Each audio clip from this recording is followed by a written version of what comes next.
मोदी जी ने दोनों ने कहा था कि देवेंद्र फडणवीस के नेतृत्व में चुनाव लड़े हैं और एनडीए जीतने के बाद देवेंद्र फडणवीस मुख्यमंत्री, मगर चूंकि आपको मुख्यमंत्री बनना था, आपने हमारे साथ विश्वासघात किया।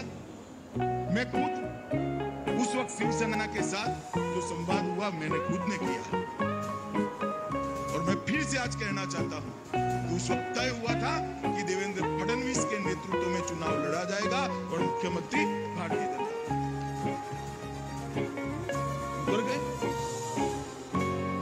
सत्ता के लिए हिंदुत्व के साथ समझौता कर लिया। दो पीढ़ी से जिनके सामने लड़ते थे उनकी गोदी में बैठ गए और कहते थे हमने तो कहा ही नहीं। वो कह रहे हैं कि मैं झूठ बोल रहा हूं। चलो भैया, एक सेकंड के लिए मान रहे हैं, मगर आपकी सभा के पीछे जो बैनर लगते थे ना, उसमें आपके फोटो की और मोदी जी के फोटो की साइज जरा देखना, आपकी 1/4 थी। हर भाषण में आपको मोदी जी का नाम लेना पड़ता था।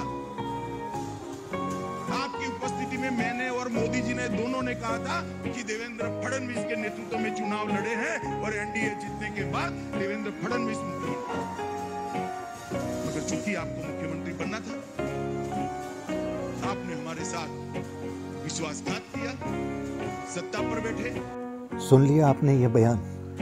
महाराष्ट्र की राजनीति में भूचाल, और सबसे बड़ी बात कि अगर अमित शाह की ये बात सही है तो एक बात समझने की है कि क्या कर्मों का हिसाब इसी जन्म में इतनी जल्दी मिल जाता है। और दूसरी बात, जिस वक्त ये तकरार शिवसेना और भाजपा के बीच हुई थी और शिवसेना ने अलग होकर के अपनी सरकार बनाई थी, उस वक्त ये कहा जा रहा था कि अमित शाह अब शिवसेना को नहीं बख्शेंगे, तोड़ कर ही छोड़ेंगे। पर अभी जो हालात हैं वो बिल्कुल वैसे ही है। स्थितियां भारतीय जनता पार्टी के एकदम अनुकूल, और अब शिवसेना को सोचना पड़ेगा कि जिद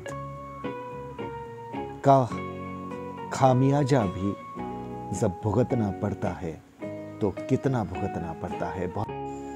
अमित शाह जी का ये वीडियो वायरल है, और जो वो कह रहे हैं कि सत्ता के लिए आप किनकी गोदी में बैठे हैं, और जिस हिंदुत्व की बात शिवसेना की 2 पीढ़ियों में चल रही थी, उसी हिंदुत्व को अमित शाह जी ने याद दिलाया है। और एकनाथ शिंदे जी उसी हिंदुत्व की शर्त के साथ उन्होंने बगावत की है और भारतीय जनता पार्टी के पक्ष में जाकर के वो खड़े हुए हैं।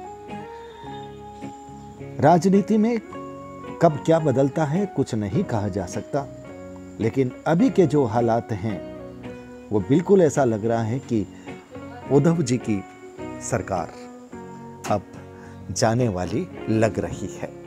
बहुत बहुत आभार, नमस्कार।